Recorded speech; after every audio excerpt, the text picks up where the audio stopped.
loved all of that because he's a sociopath. He enjoys inflicting pain on others. He loves controlling others. I know, because he screamed at me on 2 separate occasions trying to control me as a journalist.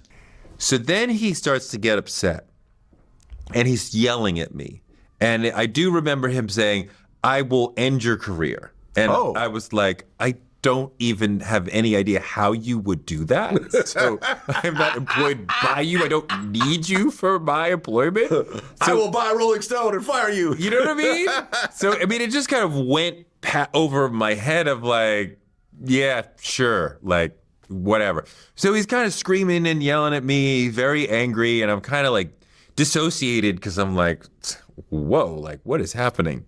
I interviewed this man a lot, and sometimes it was really interesting. Do you think that people really know you?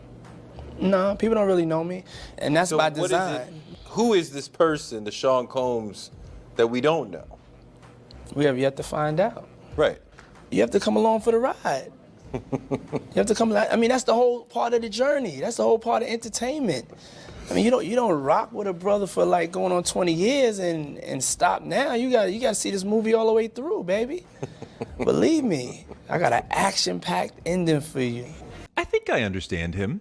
He enjoys stepping on people. It gives him a perverse thrill, and he needs to feel superior to other people. He loves feeling like he's better than you and that he's got more than you. He's got the sense of entitlement, like from a private school white kid. Like he seems to always have the sense that he should have all the things. That's that pool story I'm going to tell you later. Several people said that his inner child was so present and so bratty and so entitled and spoiled that it seemed like it felt like it should never wait for anything, it should never share with anyone, it should never have to be jealous of anyone. I mean, inner children can be super bratty and spoiled, but Diddy was on a whole other level.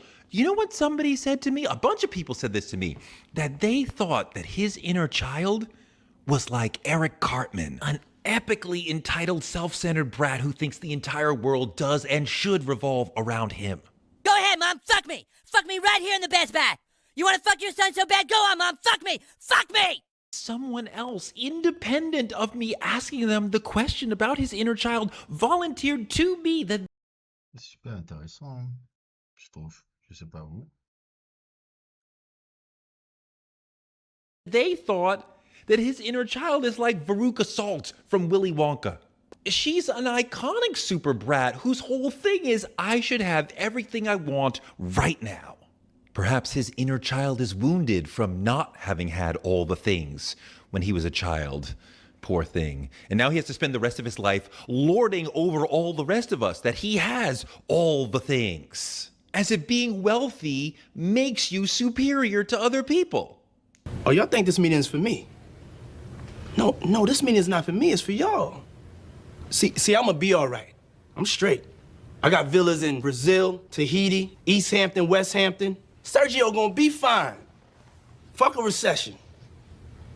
I own 20 kookaroos. 21, sir. I own 21 kookaroos. Y'all don't own one kookaroo. Not one. Not one.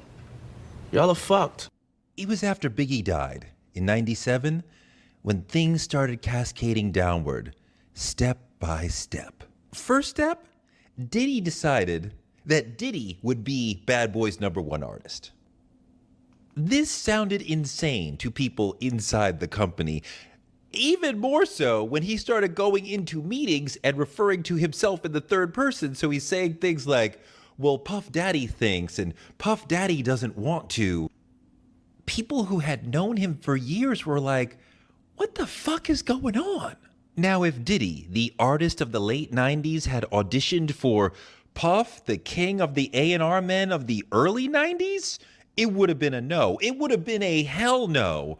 But here we are in the late 90s with Diddy as the #1 artist on Bad Boy.